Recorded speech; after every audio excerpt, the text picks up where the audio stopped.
صرف دین پر پہرا دینے کے لیے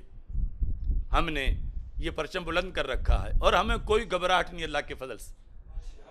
صرف یہی ہے نا کہ پوری دنیا خلاف ہے، صرف یہی ہے، تو اس میں کیا ہوتا ہے؟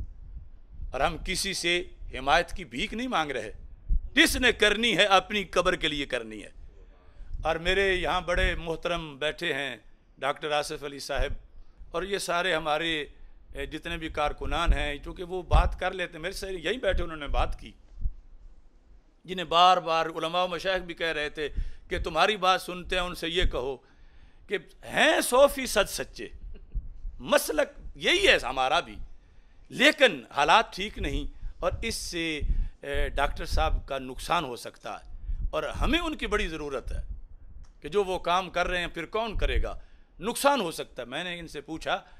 کیا نقصان ہو سکتا ہے؟ کہتے ہیں شہرت کو نقصان ہو سکتا ہے، کہ لوگوں میں آپ متنازع ہوں گے، لوگ آپ کے قریب نہیں آئیں گے، آپ کی تقریر نہیں سنیں گے، تو لوگوں میں شہرت کو نقصان پہنچے گا۔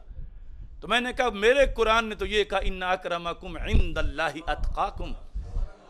لوگ کیا کہیں گے یہ معیار نہیں، اللہ کے نزدیک کیا ہیں ہم، یہ معیار ہے، تو کوئی نقصان نہیں۔ انہوں نے اس سے اگلا سٹیپ لیا کہ لوگ بڑے آپ کے بارے میں فکر مند ہیں، وہ کہتے ہیں جانی نقصان ہو جائے گا، جان چلی جائے گی، کیونکہ وہ مقابل ایسے ہیں ویسے ہیں، یہ ہے وہ ہے۔ تو میں نے وہاں بھی کہا اور اب بھی آپ کو کہہ رہا ہوں، اور یہ کبھی شاید میرا کہا ہوا تمہیں سننے میں بڑا لطف آئے گا، کہ اگر میرے رب کو یہ منظور ہے کہ میرا قلم، میرا علم، میری زبان اس سے ملت کو، دین کو، اہل سنت کو فائدہ پہنچے کئی سالوں تک اللہ کے حکم سے، تو یہ بھی بہت اچھی بات ہے، مجھے پسند ہے۔ لیکن اگر میرے اللہ کو یہ منظور ہے کہ میرے خون سے اس ملت کو فائدہ پہنچے،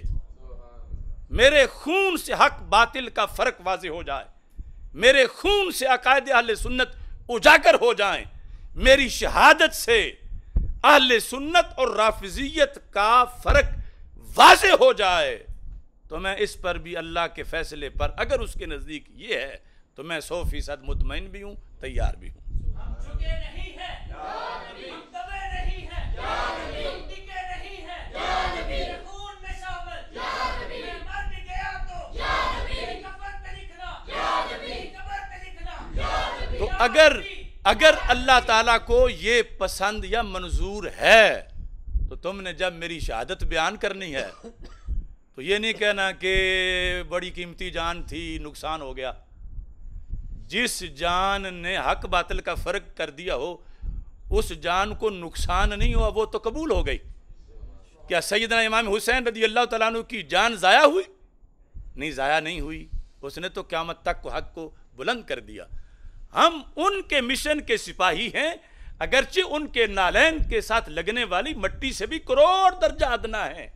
مگر اللہ کے فضل سے حسینیت ہمارے رگوں میں ہے، اور ہمیں کوئی فکر نہیں، کوئی فکر نہیں، کوئی فکر نہیں۔ دونوں میں سے رب کو جو پسند ہے وہی مجھے بھی پسند ہے، اور تمہیں کبھی بھی یہ بعد میں نہیں کہنا چاہیے کہ نقصان ہو گیا، نقصان ہو گیا۔ میں جو کہہ رہا ہوں کہ میرے خون اگر حق باطل میں فرق کر جائے قیامت تک کے لیے تو پھر نقصان نہیں ہوگا۔ غازی کا خون جیسے فرق کر گیا ہے، نقصان نہیں ہوگا۔ تو آپ نے میرے مشن کو زندہ رکھنا ہے، آپ نے اپنی پوری زندگی میں دنیا کو بتانا ہے کہ ہمارے اس بھائی نے صرف حق باطل کے فرق کے لیے خون دیا تھا، اور ہم پھر ملنے نہیں دیں گے حق باطل کو،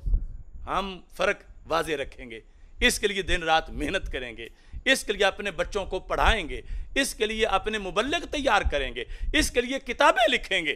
تو تم نے میرا ماتم نہیں کرنا اور سوگ نہیں منانا، بلکہ تم نے میرے مشن کو آگے چلانا ہے، اور یہ ہمیشہ حق پرستوں کا طریقہ رہا ہے۔ اللہ تعالیٰ کے فضل و کرم سے، اس کی دی ہوئی استقامت سے، ورنہ جن لوگوں کے سروں کی قیمت لگی ہو ان کی تو سانسیں اکڑی ہوئی ہوتی ہیں، اور ہم سینہ تان کے بیٹھے ہیں۔